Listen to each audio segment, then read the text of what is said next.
బీజేపీకి మద్దతు ఇస్తున్నాను, బీజేపీ గెలుస్తుందని చెప్తున్నాను. ఏందా ఇది?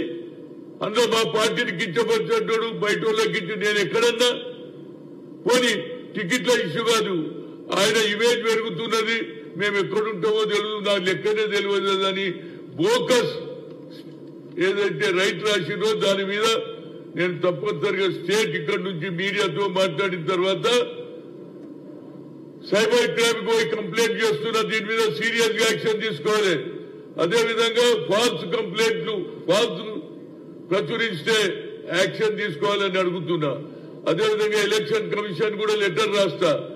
ఇది నా personality, whole life 50 years in political life ఎక్కడ కూడా నాకు చెడ్డ పేరు లేదు, నేను ఒకరి భూములు తీసుకోలే, డబ్బు సంపాదించలే, ఎక్కడ కూడా ఇతర పార్టీల మారినోని కాదు.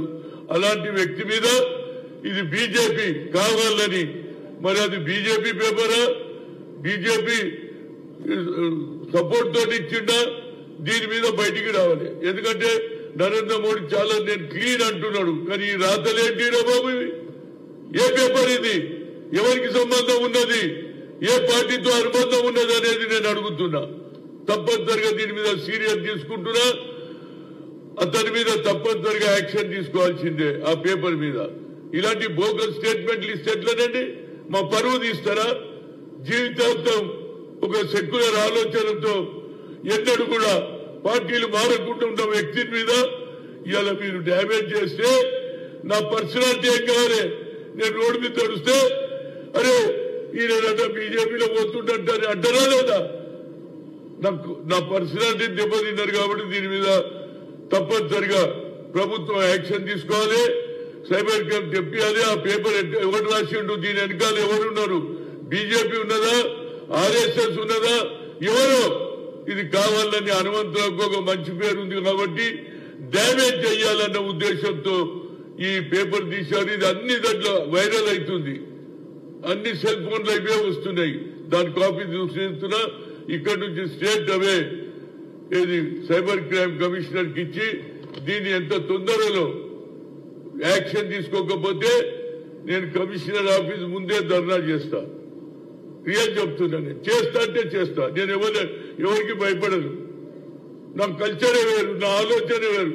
నా జీవితాంతం సామాజిక న్యాయం, ఇందిరాగాంధీ నుంచి రాజీవ్ గాంధీ వరకు, సోనియా గాంధీ వరకు ఎప్పుడు కూడా బడుగు బలహీన వర్గాల గురించి కొట్లాడే వ్యక్తి. ఎక్కడ అన్యాయం జరిగినా, అది హాజీపూర్లో జరిగని, అదేవిధంగా ఖమ్మంలో జరిగని, రైతులది ఎక్కడ పేద ప్రజల మీద అన్యాయం జరిగితే అక్కడికి పోయే వ్యక్తి మీద ఇలాంటి స్టేట్మెంట్ వల్ల నా పర్సనాలిటీ, నా స్టేచర్ తగ్గుతుంది. దీని మీద యాక్షన్ ప్రభుత్వం తీసుకోవాలని కోరుతున్నా. రైట్.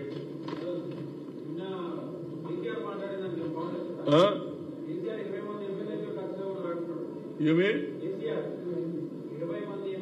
చూడండి, కేసీఆర్ ఏదన్నా మాట్లాడతాడు. ఆయన అన్ని మొన్నటి వరకు ఏమో ఫామ్ హౌస్ లో వండుకున్నాడు, ఇక బయట తిరగాలని ఆయనకు ఆలోచన వచ్చింది. ఆయన ఏదన్నా అంటాడు, ప్రభుత్వం పడిపోతుంది, 6 నెలలు పడిపోతుంది అని ఈయన అంటాడు, ఇంకోడు అంటాడు. ఏం లేదు, ఇప్పుడు మనిషి పరిశానిలో ఉన్నప్పుడు ఏదన్నా మాట్లాడతాడే, దాని మీద పెద్ద విలువ ఇవ్వద్దు. మేము ఎవరిని తీసుకునేది లేదు. మాకు 5 ఏళ్లు ప్రజలు అవకాశం ఇచ్చారు, 5 ఏళ్ల పరిపాలన చేస్తాం, మళ్ళా అవకాశం ఇస్తే ఇంకా 5 ఏళ్లు చేస్తామని కోరుతున్నా. రైట్.